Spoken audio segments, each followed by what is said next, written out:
আল্লাহ নবী বলেন, সাবাতুন ইযিল্লুহুমুল্লাহু ফি জিল্লি ইয়াউমা লা যিল্লা ইল্লা যিল্লুহ।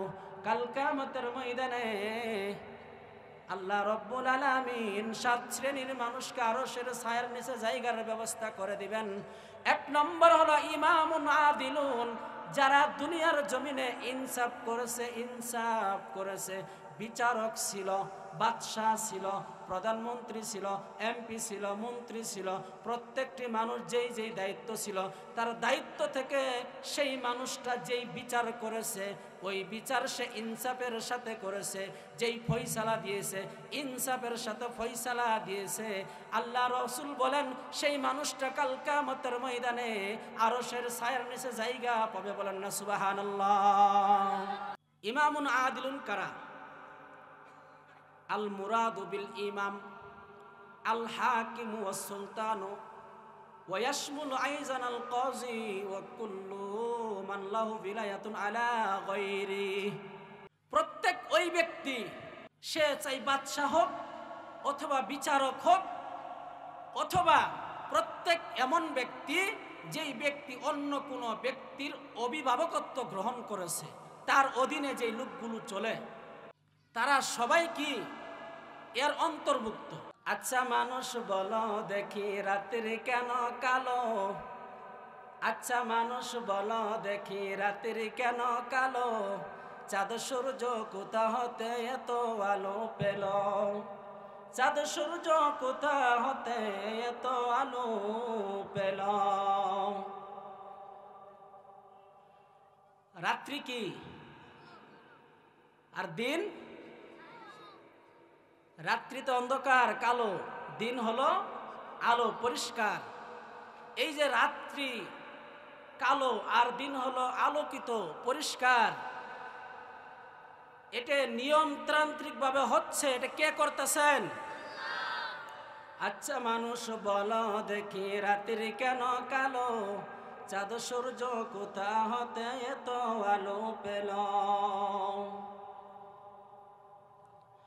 পশু পাখি কয় না কথা, মানুষ কেন কয়? পশু পাখি কয় না কথা, মানুষ কেন কয়? বলো বলো এসব মানুষ কেমন করে হয়? বলো বলো এসব মানুষ কেমন করে হয়? ও মুসলমান, দুনিয়ার জমিনে যত মানুষ আছে, আল্লাহ রব্বুল আলামিন সমস্ত মানুষকে সৃষ্টি করেছেন। মানুষ জবান দিয়ে কত সুন্দর করে কথা বলতে পারে। মানুষ ব্যতীত যত প্রাণী আল্লাহ রব্বুল আলামিন সৃষ্টি করেছেন, কোন প্রাণী মানুষের ভাষায় কথা বলতে পারে না। কি বলেন? গরু, ছাগল, পশু পাখি মানুষের মতো কথা বলতে পারে? এই যে আমাকে আপনাকে আল্লাহ মানুষ বানাইছেন, এত দামি একটা জবান দিয়েছেন কথা বলার মতো, এই জবানকে কোরআনের জন্য ব্যবহার করতে হবে, ইসলামের জন্য ব্যবহার করতে হবে, আল্লাহর জন্য ব্যবহার করতে হবে, নবীর জন্য ব্যবহার করতে হবে। আপনারা রাজি তো ইনশাআল্লাহ? আমি যে কোরআনুল কারীম থেকে আয়াত তেলাওয়াত করেছি সূরা নিসা, সূরা নিসার 58 নম্বর আয়াতের সামান্য একটু অংশ তেলাওয়াত করেছি। বুখারী ও মুসলিম শরীফ থেকে একটা লম্বা হাদিসের অল্প একটু পাঠ করেছি। আল্লাহ যদি আমাকে তৌফিক দান করে, আপনারা দোয়া করেন, এই অল্প সময়ের ভিতরে আয়াত এবং এই হাদিসের উপর আলোচনা করার চেষ্টা করব ইনশাআল্লাহ। আল্লাহ রাব্বুল আলামিন বলেন, ওয়াইযা হাকামতুম বাইনান নাস আন তাহকুমু বিল আদল। আল্লাহ রাব্বুল আলামিন কোরআনুল কারীমের ভিতরে স্পষ্ট বলে দিয়েছেন যে দুনিয়ার ভিতরে যখন মানুষ তোমরা বিচার করবা, ফয়সালা করবা, বিচার করবা, ফয়সালা করবা, তুমি বিচারক বিচার করো, তুমি চেয়ারম্যান, তুমি মেম্বার, তুমি এমপি, তুমি মন্ত্রী, তুমি দায়িত্বশীল ব্যক্তি, তুমি বিচার করো, তুমি আইনজীবী, তুমি সুপ্রিম কোর্টের বিচারপতি, তুমি বিচার করো, নেই ইনসাফের সাথে তুমি বিচার করো। ইনসাফ এবং ন্যায় প্রতিষ্ঠা করো। আল্লাহর কোরআনের আইন যখন তুমি কোনো ফয়সালা করো, বিচার করো, ইনসাফের সাথে বিচার করো, ফয়সালা করো। আল্লাহ রাব্বুল আলামিন কোরআনুল কারীমের ভিতরে স্পষ্ট ভাষায় বলে দিয়েছেন। হাদিসের ভিতরে আল্লাহ রাসূল বলেন, সাবআতুন ইউযিল্লুহুমুল্লাহু ফি যিল্লিহি ইল্লা ইয়াওমা লা ইল্লা যিল্লু, যে 7 শ্রেণীর মানুষকে আল্লাহ তাআলা কাল কিয়ামতের ময়দানে আরশের ছায়ার নিচে জায়গা দিবেন। শুধুমাত্র 7 শ্রেণীর মানুষ, 7 প্রকারের মানুষকে আল্লাহ তাআলা কাল কিয়ামতের ময়দানে আরশের ছায়ার নিচে জায়গা দিবেন। সেই দিন হবে সূর্য মাথার এক বিগত উপরে থাকবে, সূর্যের তাপের কারণে মাথার মগজ গলে টকবক করতে থাকবে। এত কঠিন সময়ে আল্লাহ তাআলা এই 7 শ্রেণীর মানুষকে আরশের ছায়ার নিচে জায়গা দিবেন। এর মধ্যে একজন হলো ইমামুন আদিলুন। আল্লাহ নবী বলেন, সাবআতুন ইযিল্লুহুমুল্লাহু ফি যিল্লিহি ইয়াওমা লা যিল্লা ইল্লা যিল্লুহু। কাল কিয়ামতের ময়দানে আল্লাহ রাব্বুল আলামিন 7 শ্রেণীর মানুষকে আরশের ছায়ার নিচে জায়গার ব্যবস্থা করে দিবেন। এক নম্বর হলো ইমামুন আদিলুন, যারা দুনিয়ার জমিনে ইনসাফ করেছে, বিচারক ছিল, বাদশাহ ছিল, প্রধানমন্ত্রী ছিল, এমপি ছিল, মন্ত্রী ছিল, প্রত্যেকটি মানুষ যেই যেই দায়িত্ব ছিল, তার দায়িত্ব থেকে সেই মানুষটা যেই বিচার করেছে, ওই বিচার সে ইনসাফের সাথে করেছে, যেই ফয়সালা দিয়েছে ইনসাফের সাথে ফয়সালা দিয়েছে। আল্লাহ রাসূল বলেন, সেই মানুষটা কাল কিয়ামতের ময়দানে আরশের ছায়ার নিচে জায়গা পাবে। বলেন না সুবহানাল্লাহ।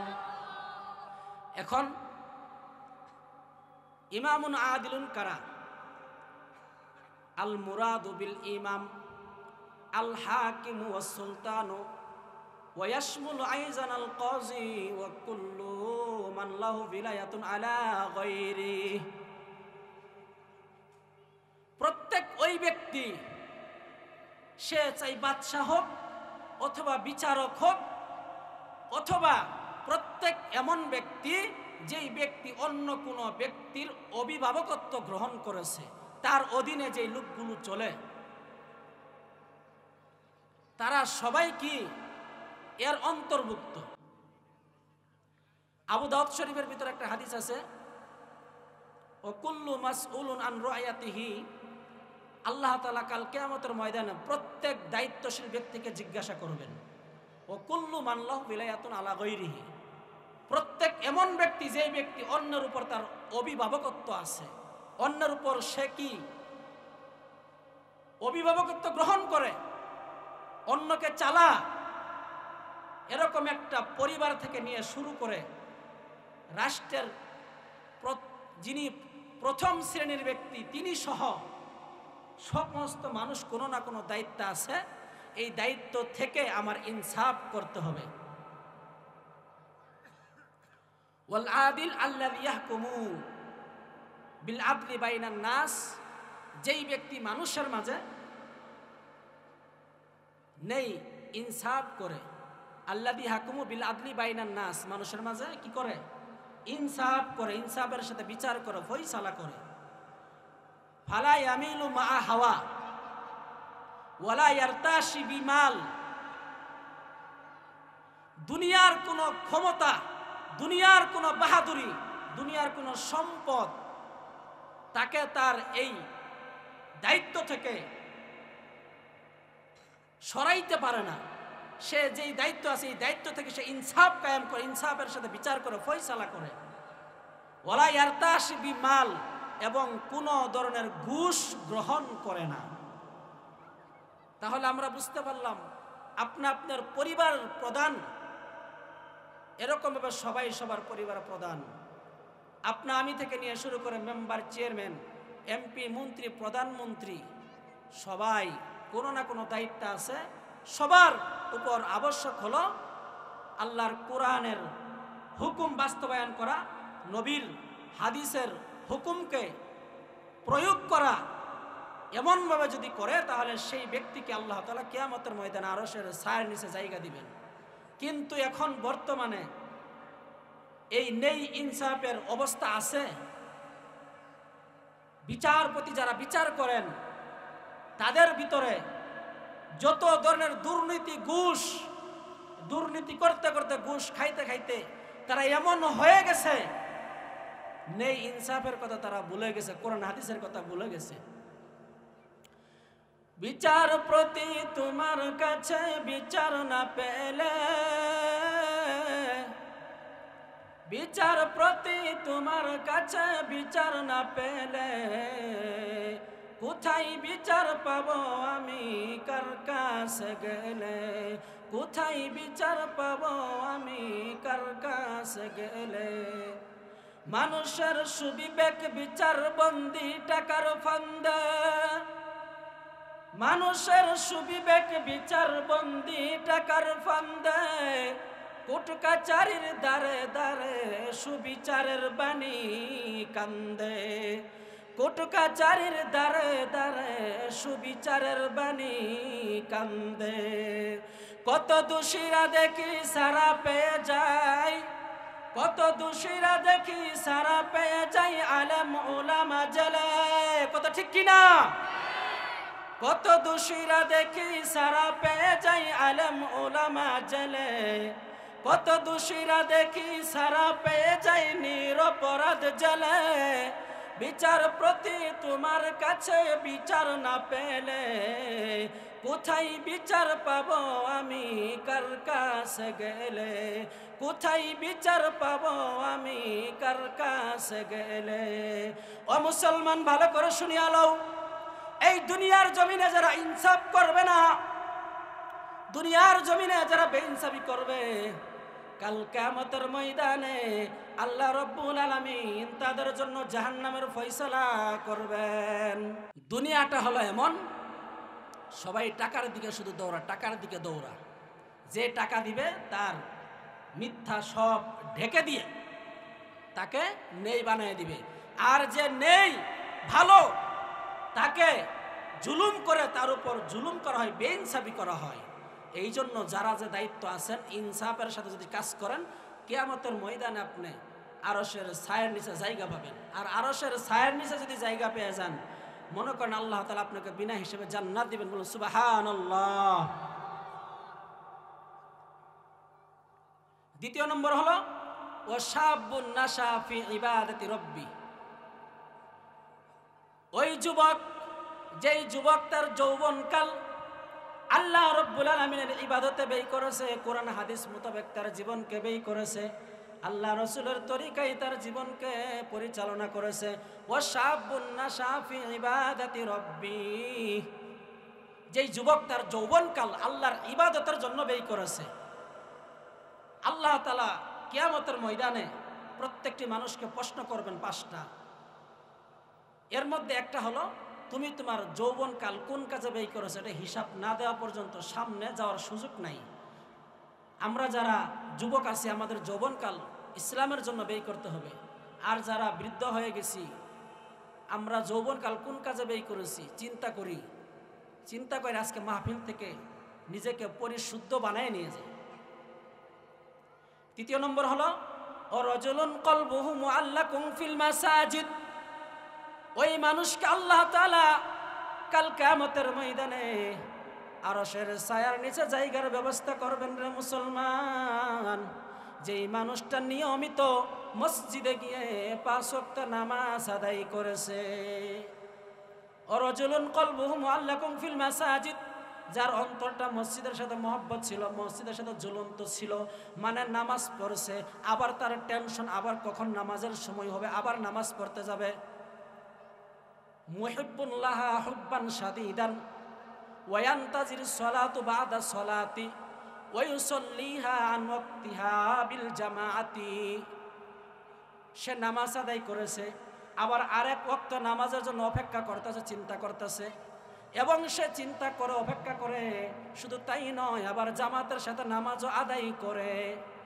ওয়ালা ইউখির আন ওয়াক্তিহা, এবং সে তার নামাজকে কাজা করে না, অথবা সময় থেকে দেরি করে পড়ে না, সময় মতো নামাজ আদায় করে জামাতের সাথে নামাজ পড়ে, আল্লাহ রাব্বুল আলামিন ওই মানুষটাকে কাল কিয়ামতের ময়দানে আরশের ছায়ার নিচে জায়গা দান করবেন। দিবানিশি নামাজ পড়ো করিও না ভুল, দিবানিশি নামাজ পড়ো করিও না ভুল, নামাজ পড়ে পারি দিবে ফুল সিরাতের ফুল, নামাজ পড়ে পারি দিবে ফুল সিরাতের ফুল। যখন তুমি পড়বে নামাজ লাগবে অনেক ভালো, যখন তুমি পড়বে নামাজ লাগবে অনেক ভালো, নামাজ তোমায় এনে দিবে জান্নাতের ওই আলো, নামাজ তোমায় এনে দিবে জান্নাতের ওই আলো। যখন তুমি নামাজ পড়বা তোমার শরীর পবিত্র থাকবে, পরিষ্কার পরিচ্ছন্ন থাকবে। আল্লাহ রাসূল হাদিসের ভিতরে বলেন আত-তুহুরু শাত্রুল ঈমান, পরিষ্কার পরিচ্ছন্নতা হলো ঈমানের অঙ্গ। যেই মানুষটা নামাজ পড়ে সেই মানুষটা পবিত্র থাকে, যেই মানুষটা নামাজ পড়ে তার শরীর পাক থাকে, তার কাপড় পাক থাকে, সে পরিষ্কার পরিচ্ছন্নতাকে ভালোবাসে। এই জন্য যারা নিয়মিত নামাজ পড়ে 5 ওয়াক্ত জামাতের সাথে, আল্লাহ তাআলা তাদেরকে কিয়ামতের ময়দানে আরশের ছায়ার নিচে জায়গা দিবেন।